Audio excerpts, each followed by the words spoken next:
Assalamualaikum warahmatullahi wabarakatuh. My name is Siti Nafis Putri. I'm from Club 1, and as the first speakers, I want to explain about our material. Okay? Semantic is the branch of linguistics that studies of meaning contained in a language, code, or other type of representation. In other words, semantic is study of meaning. In semantic, there are different orientation and several authors who classify fields in slightly different ways. For example, Lyons, 1995, he defined semantic as the study of meaning, which is systematically in natural vocabulary and grammar. While Krauss, in a simple, he divides semantic into three subfields. First, lexical semantic. Second, grammatical semantic. Third, logical semantic. Semantics also refers to many meanings. As we know that there are two terms related to semantics: connotation and denotation. Connotation is ideas or feeling that accompany a word. Feeling or emotion can be negative or positive. And denotation is the true meanings of a word. Okay? Next, to the second speakers, check it out. For the next point, I would like to give you explanation of the example of semantic.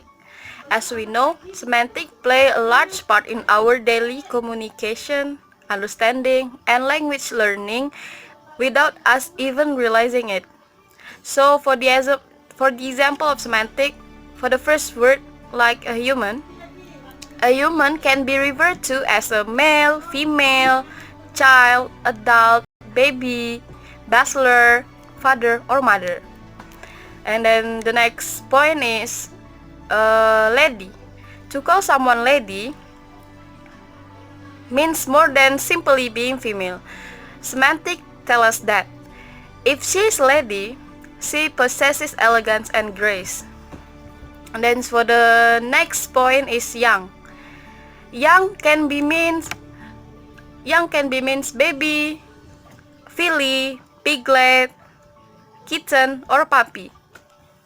And for the next word, like create can be mean like build, compose, imagine, construct, or erect.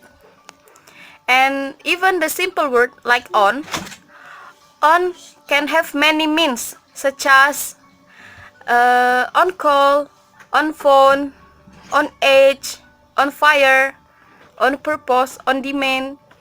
So people can absolutely interpret words differently and draw different meaning from them. So you have handle on the words themselves and understand of the context. Assalamualaikum warahmatullahi wabarakatuh. I'm Ananda Putri and I want to explain to you about the classification of semantics. Semantic has three classifications. First is lexical. Lexical focus on the content word. What is the content word? Content word is the word that has information and meaning, such as verb, noun, adverb, adjective, etc. And the second is grammatical semantics. Grammatical semantics is focused on the function word. What is the function word? Function word is the word to explain the structural relationship for the grammar, such as pronoun, preposition, conjunction, and etc. Now, and the last one is logical semantics. Logical semantic is focused on the third meaning of the sentence.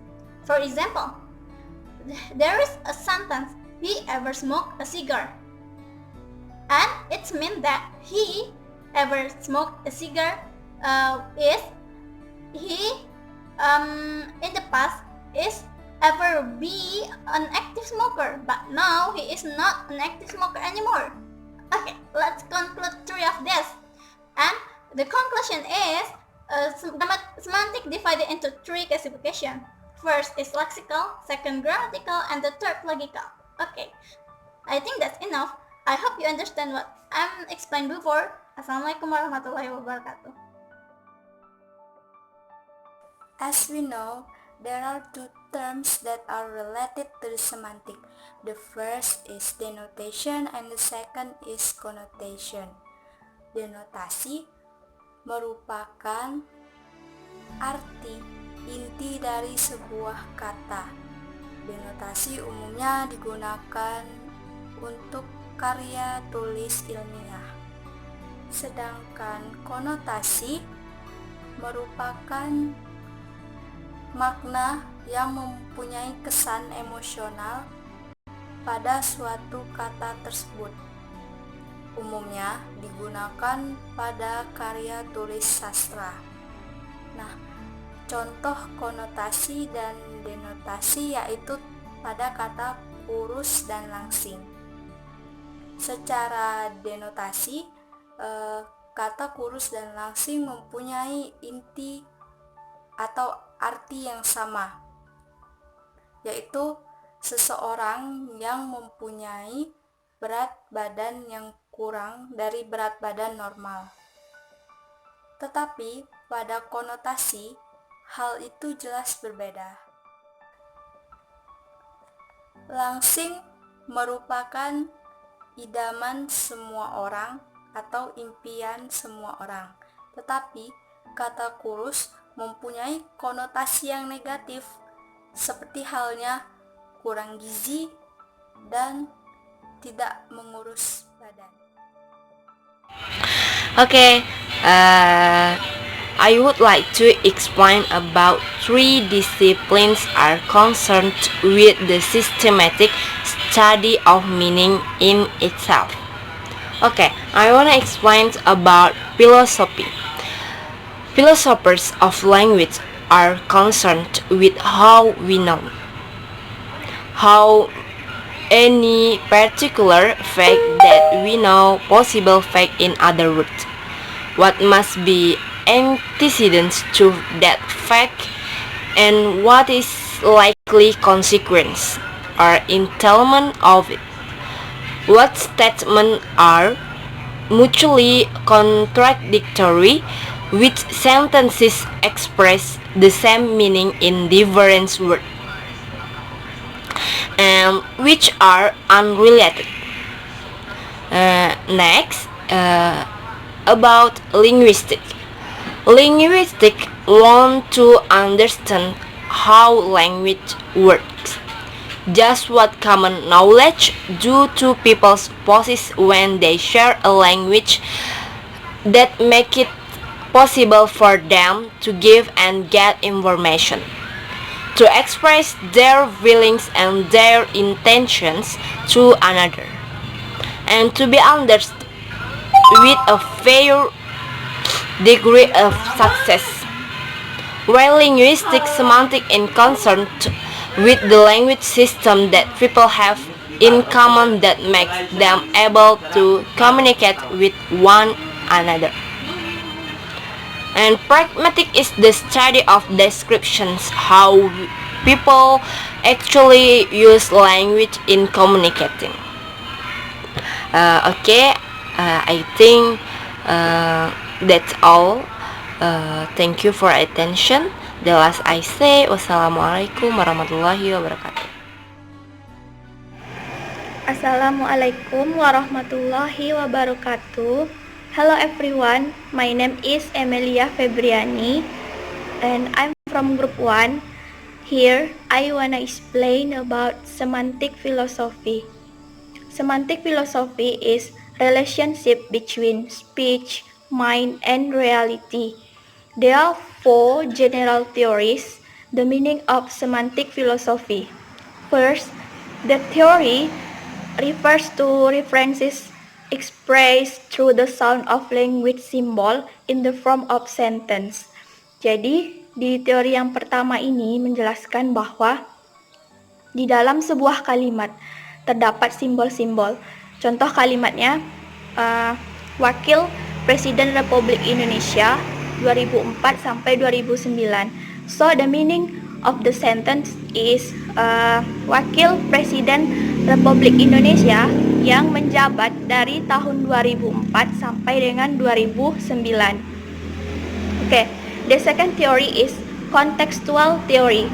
We know that contextual is from the word context, yang mana konteks itu artinya bagian dari suatu uraian atau kalimat yang dapat